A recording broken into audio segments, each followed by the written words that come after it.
Hi, everyone. Happy Saturday. I'm Linda from Insight Financial. Welcome to Financial Insights, your accounting coach. Today, I want to talk about using your business account for personal uses. I recently not heard, but actually read a funny story regarding a bookkeeper and her client. She stated that the client constantly uses the business debit card for personal use. And get this, the owner gave his wife a blank check from the business account so she can actually purchase a big screen TV. And the bookkeeper is pretty fed up because she said he's constantly doing this. And I tell you that story because I know as entrepreneurs, business owners, we all have dipped into our business account, whether indirectly, indirectly or directly.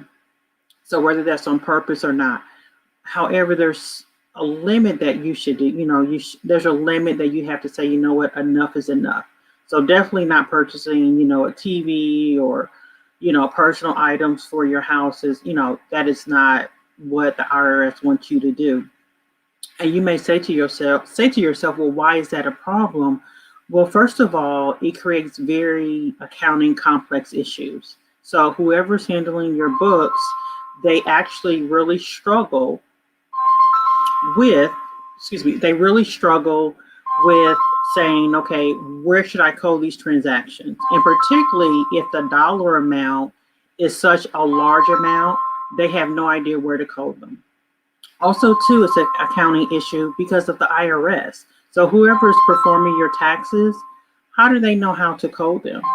And then not only knowing how, but also there's tax implications. So if you taking money out of your business, depending on your structure and your situation, that could be taxes that you may owe. Number two, it is very hard to manage cash when you're constantly taking money out of your business account for personal use. So if you're looking at your cash account for your business and saying, okay, I need to pay payroll, I need to pay rent, utilities, but then, a couple of days later, you need to pull out money for personal use, it's really hard to manage cash. Not only manage cash, but also to grow cash. So this is what a lot of small businesses and even nonprofits lack the knowledge of. You want to grow cash. So you want to grow revenue along with cash. So many times we focus on revenue, but you want to grow cash because cash is actually what you can put back in your business to grow your business. And lastly, just the lack of disorganization and discipline, it really limits your growth. So if you're having to dip into your business account for personal use, you have to evaluate the situation and say, okay, what do I need to do different? So here's a couple tips. So number one, increase revenue. So that's also the personal and business. So one way to increase revenue on the personal side, I know entrepreneurs and myself, we actually got like side gigs. You can do consulting.